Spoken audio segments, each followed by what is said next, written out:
Fala aí, meus queridos, minhas queridas, tudo certinho com vocês? Olha só, espero que vocês estejam aproveitando o final de semana, este domingão com frango e macarrão, ou um churrasquinho, enfim, uma caipora cantando solta, ou aquela cerveja.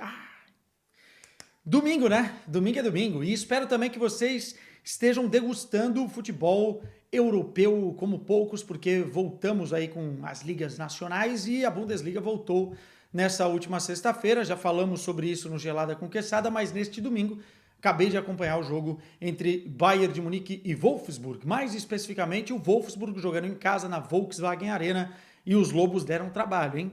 O jogo foi 3-2 para o Bayern de Munique, num vira-vira-virou alucinante e com bons destaques para a equipe bávara, mas com erros de um passado recente que vão dar muita dor de cabeça ao técnico Vincent Kompany durante a temporada. Vamos fazer uma análise tática aqui, vamos falar dos erros individuais, das performances também positivas, enfim, quero os comentários de vocês, tá? Quem assistiu o jogo, por favor, deixa aqui o comentário, eu quero o like também, já que deixou o comentário, chegou, deixou o like, comentário, papapá, se inscreve, tum, já tá. Pronto, fechou, é o combo.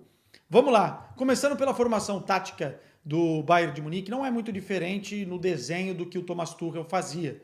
É diferente sim na postura e nas dinâmicas, tá? Mas é um 4-2-3-1, que você tem o Manuel Neuer no gol.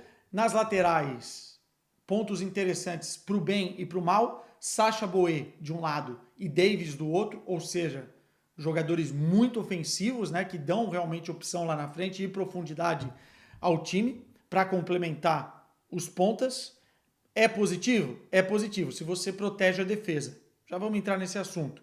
Kim Min-jae e o Upamecano, esses vão dar o que falar durante a temporada. Na frente deles, Kimmich, Pavlovic. Na linha de 3, na sequência, Musiala mais centralizado, Gnabry pela esquerda e pela direita, Olise. E lá na frente, o Harry Kane. Palhinha no banco de reservas, talvez seja o grande destaque que a gente possa trazer do banco, né? E vamos falar dele também. Seguinte, no primeiro tempo, a gente viu muito Bayern de Munique para pouco Wolfsburg. Eu acho que o Bayern de Munique conseguiu implementar a sua estratégia bem feita.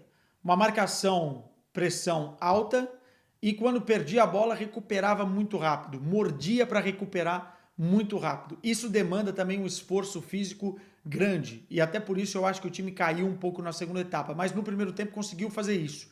Até a nível de recuperação dos laterais, né, que subiam e voltavam com muito mais segurança, com muito mais rapidez.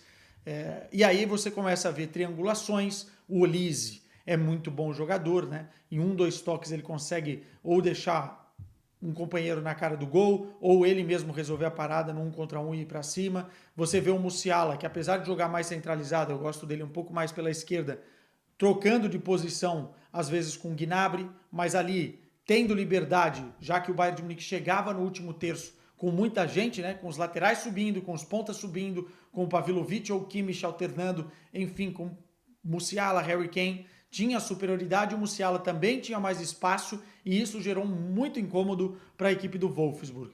O Bayern de Munique faz 1-0 exatamente num processo de triangulação pelo corredor direito, né? Sacha Boey sobe, a bola vai no Olise, o Olise faz a parede, serve na ultrapassagem rápida, o Sacha Boey sai na linha de fundo, centra, e quando ele centra é muito interessante a gente ver o ataque aos espaços. O Gnabry pisa dentro da área, o Harry Kane puxa a marcação para um lado e o Musiala chega livre para fazer o 1-0, né? E o Bayern poderia, como eu disse, ter feito mais gols no primeiro tempo, jogou muito bem e não à toa nesse gegenpressing, né, que eles chamam, que é o recuperar, pressionar o adversário logo na sequência da perda e também ganhando as segundas bolas, porque o Bayern fez isso muito bem na primeira etapa. Não à toa que o time teve 71% de posse de bola face a 29% de posse do time do Wolfsburg. Só que aí no segundo tempo, os níveis físicos baixaram um pouquinho, a gente viu um Bayern tentando controlar um pouquinho mais as ações logo no início da segunda etapa e um Wolfsburg que voltou uivando, né? Os lobos voltaram com fome.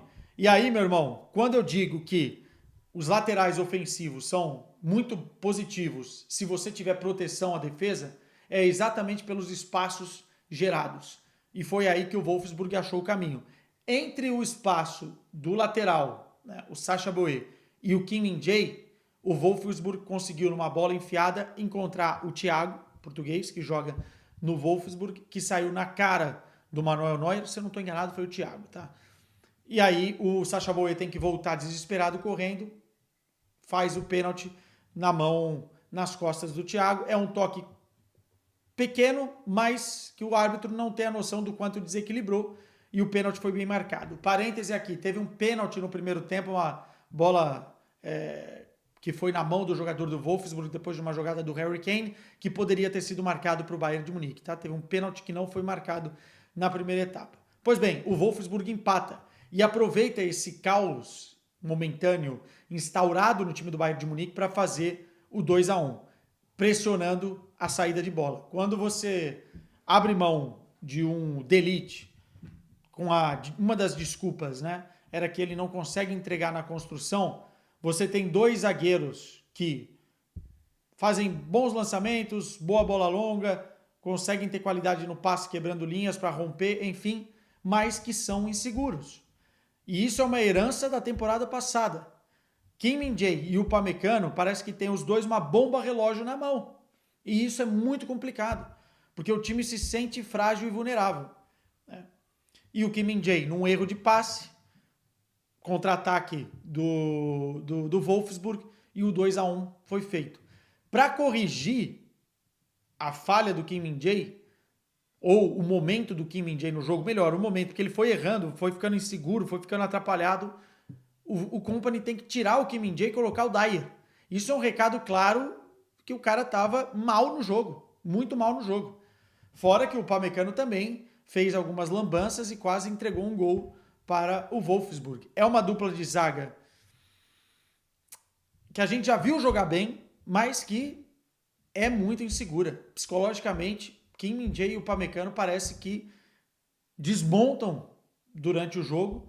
E quando você não tem um Palhinha dentro de campo, e eu acho que o Palhinha é tão fundamental para esse equilíbrio defensivo do Bayern, que é exatamente o que a gente quer ver mais do Bayern nessa temporada, é o que o Bayern precisa evoluir, o equilíbrio defensivo, o Palhinha é fundamental. Não dá para jogar com Kimmich e Pavlovic quando você tem dois laterais tão ofensivos assim.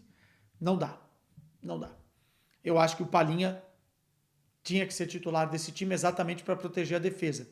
E não dá para você mandar o De Ligt embora com o Ito machucado e não contratar mais um zagueiro. Eu acho que o Bayern de Munique precisa ir no mercado antes dele fechar para contratar mais um zagueiro. Ou planeja jogar com o Stanisic pela direita, cobrindo um pouquinho mais ali a defesa. Vai ser difícil assim. Vai ser difícil assim.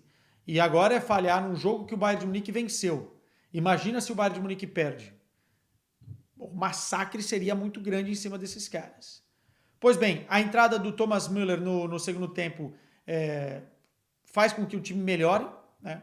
E também é um amuleto da sorte. Logo quando ele entrou, no primeiro lance, bola na área, enfim, escanteio, o Harry Kane cabeceia e acho que o jogador do Wolfsburg faz contra. E depois o Harry Kane, um pouquinho mais solto, com o Thomas Müller nas suas costas, começa a render mais. E aí em dois lances, no primeiro ele quase faz um gol, um giro fantástico, a bola vem alçada na área, ele domina já com a recepção orientada e chuta pro corte do zagueiro do Wolfsburg. E depois, na segunda bola que ele faz esse giro, recebendo de costas, né, ele consegue fazer o giro, aciona o Gnabry, que faz o 3-2. Ou seja, o Bayern de Munique, ofensivamente, me parece que hoje tem mais recursos, mais entendimento e foi muito bem no primeiro tempo. Só precisa corrigir urgentemente esses erros defensivos. Porque o pior temor para a temporada é continuar sendo um time instável defensivamente. O Bayern precisa ser sólido. Não pode ficar tomando 2 gols toda hora, 2, 3, 4 gols e achar isso normal. Porque você tem que criar muitas oportunidades. O Bayern de Munique criou mais que o Wolfsburg, teve mais posse de bola que o Wolfsburg, mas nos momentos importantes da partida, o Wolfsburg conseguiu equilibrar as coisas por erros do próprio Bayern de Munique. Vamos ver como é que o Vincent Kompany vai trabalhar isso aí, mas a verdade é que o Bayern estreou vencendo. Borussia venceu, Leipzig venceu, Bayer Leverkusen também venceu e o Bayern de Munique venceu nessa rodada. Outros venceram, outros perderam. A Bundesliga está só começando. Tchau!